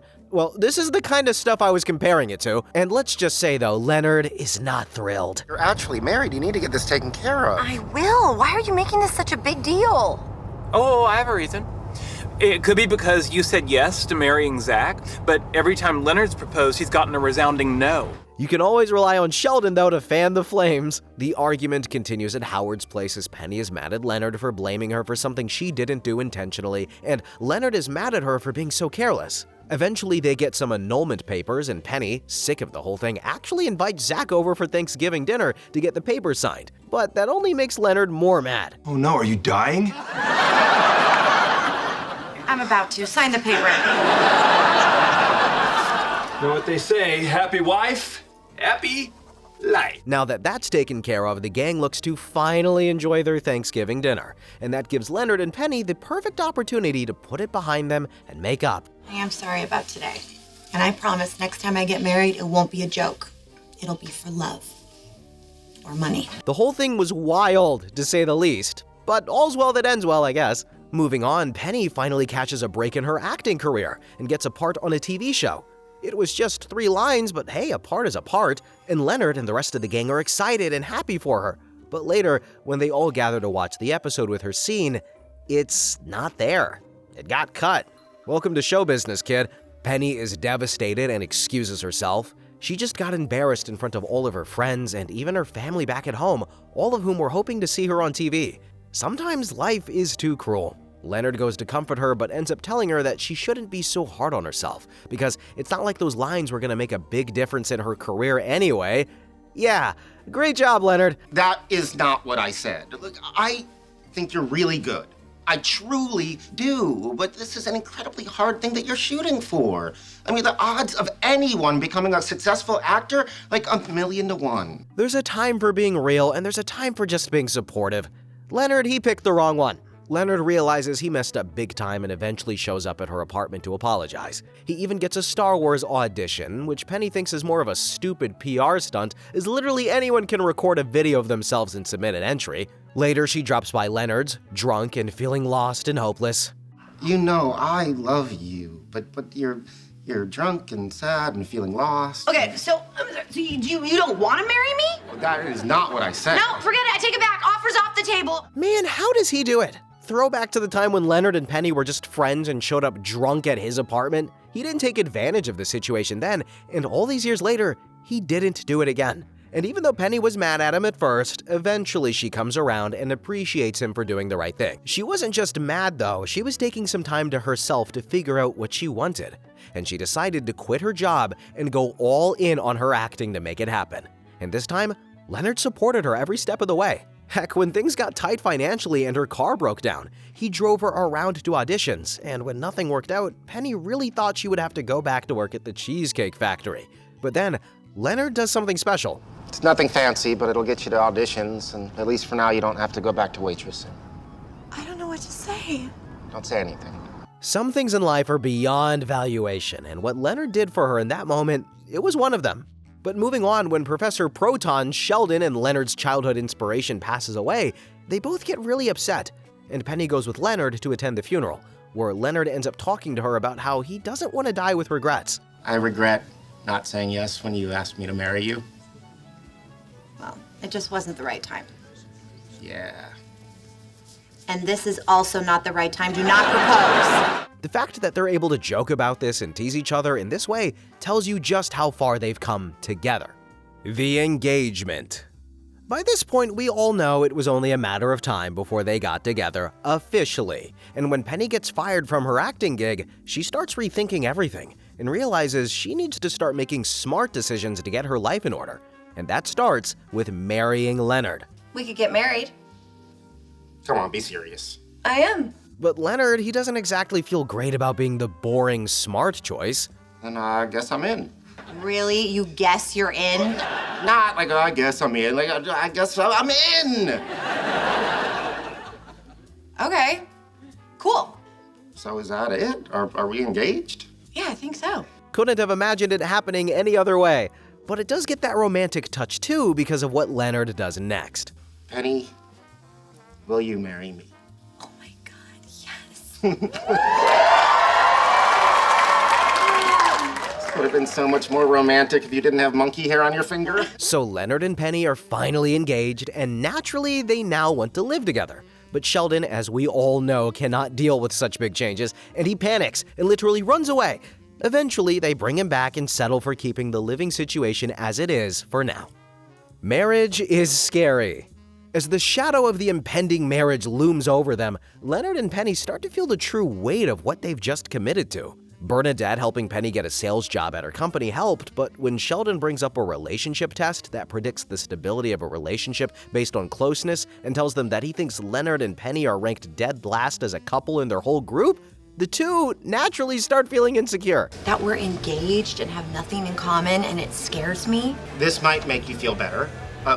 We're both scared that our marriage will be a disaster, and so that's something that we have in common. Yeah, I don't think it works like that, Leonard. So with the anxiety levels getting out of control, Penny changes her mind about the test, thinking that might help them get over it. Let's just take the test. No, I don't want to. Oh, because you know we're gonna do bad. Because it doesn't matter. I don't care if we're a 10 or a 2. Or a 1. A 1 is possible. Well, with that approach, I think they'll be just fine. Prom night. The girls decide to do a high school prom do-over on the roof with their guys because no one, except Penny, of course, had memorable ones. And that night, Leonard and Penny are the first ones to go up there. I'm so glad I get to take you to your first prom. What makes you think I didn't go to my prom? I went. Well, who'd you go with? I took a little lady I like to call loneliness. Aww. And with the rest of the gang running late because of some hiccups, Sheldon having a panic attack because Amy called him handsome, and the other couples en route in a hired limo because they wanted to emulate the full feel of a high school prom, Leonard and Penny have some more time to themselves. Look at me, dancing with the prettiest girl at the prom. Want to take a picture of us and send it to your old friends in the chess club? I sent them a bikini shot of you years ago. So a random spur-of-the-moment idea becomes the reason for a magical night between the two of them. It helps clear any doubts or fears that they had moving forward. And they even move in together, after Leonard successfully convinces Sheldon that he'll do it in stages to allow him to cope with it this time. The wedding. When Amy thinks that her relationship with Sheldon is not going anywhere since it's been 5 years and they haven't even slept together yet, Penny agrees with Amy.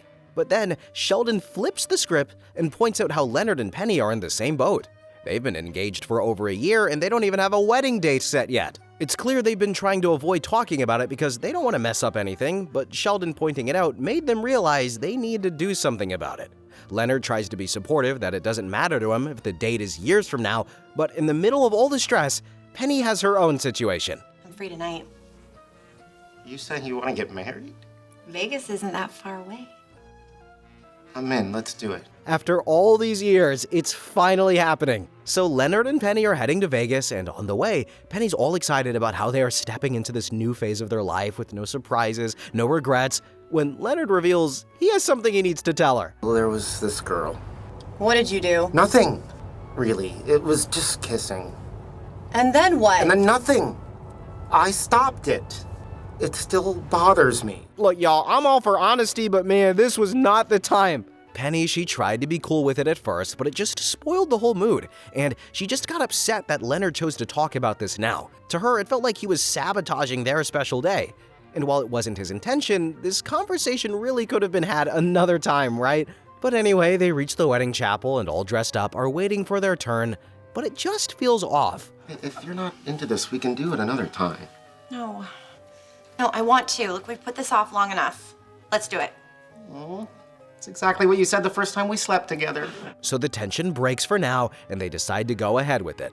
With the gang all watching from home as the whole thing is being broadcasted live. Before I go any further, have either of you prepared your own vows? Yes. No. You wrote vows? Yeah. I don't have any. You're kind of making me look bad. It's amazing how even on this day, they just let each other be who they really are, with Leonard going out of his way to be thoughtful, and Penny being Penny, just winging it, and somehow making it work. Maybe they really were always meant to be together, and now they officially are. After the wedding, though, they head to their hotel room, but when they start kissing, Penny can't help but think of Leonard kissing that girl on the boat, and she confronts him. Okay, so you're saying this is my fault? No, of course not. Okay, look. Instead of fighting, why don't we dim the lights, get naked, and make a baby? Yeah, nice try, Leonard, but I think it's a little too late for that, bro. So with how messed up everything got, they head home instead. Penny storms off to her apartment, and Leonard spends his wedding night with Sheldon. Ooh, now that's rough. The next day, Penny comes over and apologizes for pretending to be okay with things before the marriage. But now that it's done, she doesn't know what to do. And she's still upset that Leonard is seeing that woman every day at work. So Leonard goes and talks to the woman in question, Mandy Chow.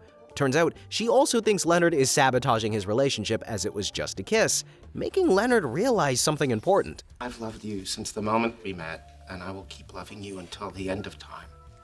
Oh my God, that is the most beautiful thing anyone's ever said to me. That's because you're beautiful. And with that, they step into their new life together with renewed faith and trust. The early stages. So on their first Thanksgiving as a married couple, Leonard and Penny are excited and busy with dinner prep when Penny wants to look up some recipes on Leonard's iPad. Turns out the password is Leonard's birthday, but Penny can't get through and suggests that there's something wrong. Leonard comes over and gets in first try, and it becomes obvious what the real problem is. You don't know my birthday, do you? Yes, I do. No, when is it? May. May what? I'm not gonna say your password out loud. That is not secure. I mean, in all honesty, it's fine if you forget the odd anniversary or something, but the fact that she actually forgot his birthday is kind of insane. And of course, Leonard was going to savor every moment of this, and no matter what Penny threw at him, he knew about her. I never told you that. Sure you did. No, I never told anyone that. But I did write it in my journal. What? I didn't know you had a journal. So Penny forgot his birthday, and Leonard read her personal journal. Now they both have something to be upset about, but it doesn't stay that way for long. I'm sorry about the journal. I want to make it up to you, so I'm gonna let you post a shame photo of me on Facebook. I am not putting that on the internet. I don't want people to see this. Sometimes Leonard takes the whole doing anything for love thing a little too literally. Next up, Leonard and Penny go on a weekend cabin trip with Sheldon and Amy, and things take an interesting turn during a Never Have I Ever game session. I can't believe this. You realize I make more money than you. I know, but this isn't a big deal. It's just a little savings I put aside. We're married. We're supposed to share everything. You mean like your massive credit card debt? Wow, way to not hold back, Leonard. Leonard goes after her to apologize and try to resolve things, but that's before Penny finds out those little savings were actually $6,447. Doesn't matter what I want. Look, this job is gonna get me out of debt, so I'm gonna do the grown-up thing and see it through. Well, that is the grown-up thing. I guess. Penny really has changed a lot, hasn't she? They've both changed, for the better, and it's why they're able to get through these problems. The remarriage. After spending some time with Beverly, Leonard's mother, Penny realizes that despite her cold and demeaning exterior, his mom was genuinely hurt that they didn't invite her to their wedding. So Penny promised her they would hold another wedding, and is now discussing it with Leonard. Come on, she's your mom. If we can do something to make her happy, why wouldn't we? I just said why we don't like her. Okay, look, then forget about her. Let's do it for us. We can keep it small and informal. This time we can invite our families. Is your brother out of prison? Classic. Anyway, they plan it out and make it happen. A real proper wedding with all of their close friends and family right there with them. And honestly, it turns out it was a really great idea, because as special as the first wedding was for them alone, this one really felt like the true wedding. Leonard, standing here with you in front of our family and friends is bringing up a lot of feelings. Like what a good idea it was to elope the first time. Leonard's father, Alfred, says a few touching words about how while things didn't work out between him and Beverly, Leonard was the best thing to come out of their relationship, and Beverly agrees. Even Sheldon steps up and admits that while he doesn't always express it, they're both very important to him. I now pronounce you husband and wife. And weird other husband who came with the apartment. And with that, they once again step into married life, but this time with a little bit more experience. Married life. As Leonard and Penny get more comfortable with their new life together, it's easy to make the mistake of getting a little too comfortable. Leonard starts noticing that Penny is literally getting rid of all of his stuff from his bedroom, which is now, of course, their bedroom, and when he confronts her about it, she doesn't think she's doing anything wrong. Great, and just so you know, I'm not getting rid of all your stuff. Yeah? What are you keeping? That candle and you. What about my robot poster? I can make do with just the candle. Leonard had no idea how much he was going to regret giving her a free hand. And when he steps into his room later, he finds out exactly why. I know, I went a little overboard. We can always dial it back. No. It's important to me that you have the bedroom you want. Oh, that means so much. I love you. I love you too. You know how they say, be careful what you wish for? And then it's Leonard's turn of getting a little too comfortable. Penny starts feeling like ever since they got married, Leonard has stopped trying. She has this daydream of Leonard being all romantic, surprising her with a candlelit dinner after she gets home from a long day of work. No occasion, just a random effort to show how much he's grateful for her. And then she snaps back to reality, seeing Leonard on the couch in his underwear playing video games. It starts affecting her, and when she comes back from girls' night, it all comes out as Sheldon is asking her about her night out as a part of an experiment of his, and Leonard is just sitting watching TV. Oh, no. Let's talk about it. I'm the one who's made all the effort in this relationship since day one. Please tell me what more I could do. Okay, you know what? Maybe I'll take Amy with me to the spa this weekend instead. Leonard pretends to be okay with it at first and lets it happen, but once they leave, he realizes he can't wait 2 days to resolve this, so he takes Sheldon and they go after them. Leonard tries to apologize to Penny, but she says she needs some time to herself. Since neither of them can get through to each other, Sheldon offers to whip up a relationship agreement for them. And after taking some time to talk, they realize it might actually be exactly what they need. I think this all looks good. Me too. Well, great then. Here, you sign here, date here, and Penny, if you could initial here to indicate that you're accepting Leonard in as-is condition. And I mean, that's what you get when you hire Sheldon Cooper to fix your relationship. Next up, things get a little spicy when Penny, who still hates her job, gets an amazing job offer from her ex-boyfriend Zach as head of sales in his company. Leonard, of course, thinks this is a terrible idea, but Penny's actually considering it because Zach is engaged, and Leonard should have nothing to worry about. They talk it over, and Leonard decides he doesn't want to hold her back, even if it makes him miserable, and he says he'll find a way to cope. Typical selfless Leonard. Penny, what's up? I want to take the job. When my fiance found out that I was offering a job to my ex-girlfriend, she said it was a stupid idea and threw a shoe at me. Oh, so there's no job? Nope. Just a little bump on my forehead. Hold on, wait, Leonard actually getting lucky? No, we don't do that around here. What universe is this? Anyway, moving on, do you remember how Penny was complaining about Leonard not putting in effort anymore? Well, Penny comes home one day to find something special. Surprise! Oh, crap. Is it our anniversary? No, wait. Oh, crap, it is our anniversary.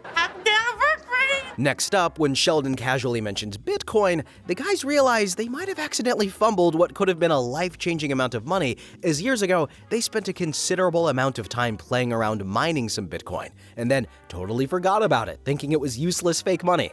This kicks off a treasure hunt, and after many dead ends, Lenny remembers that years ago, he gave that laptop to Penny when her computer died. Oh my God, that's right. You gave me your laptop. That was so sweet. So you know where it is? Of course. Great. Yes. I gave it to my ex-boyfriend, Zach. No! Penny calls and confirms with Zach that he still has the laptop, but Leonard can't help but feel upset. He still has it. I can't believe you took a gift from me and gave it to another man. Really?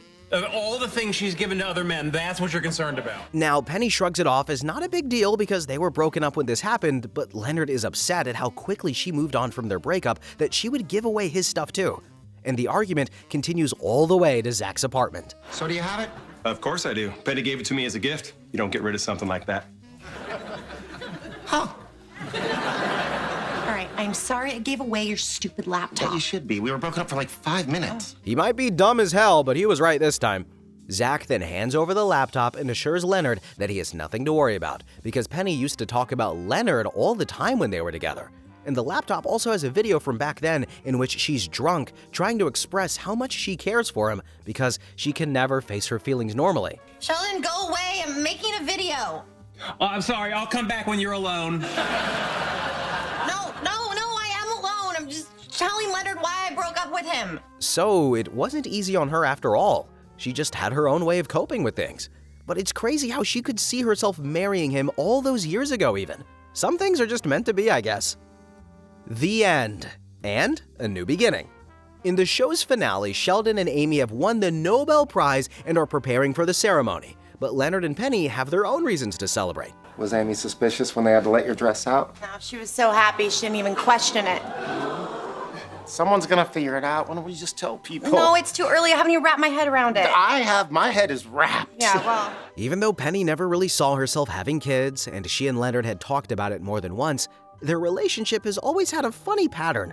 It goes all the way back to Sheldon's Schrodinger's cat analogy. As long as they stay in the uncertainty, everything feels terrifying. The what if is louder than anything else. But the moment they actually take the leap, the moment the box is opened, the fear goes away, and they realize it's what they wanted all along. And this time, having a child was no different, even if it wasn't completely intentional. The rest of the gang do find out eventually, and while Sheldon doesn't really care much for it at first, he does something quite special in his Nobel speech. And my two dearest friends in the world, Penny Hofstadter and Dr. Leonard Hofstadter. He said to me that their babies would be smart and beautiful. And now that they're expecting, I have no doubt that that will be the case. In life, the moments that unfold naturally are always the ones that mean the most. Unplanned, imperfect, real. And for all their chaos, their missteps, their back and forths, that has been their one constant. And this was the full story of Leonard and Penny. And if you enjoyed this video, please consider checking out our video on the right. I think you'll enjoy it. But thanks all so much for watching, commenting, and have a good one.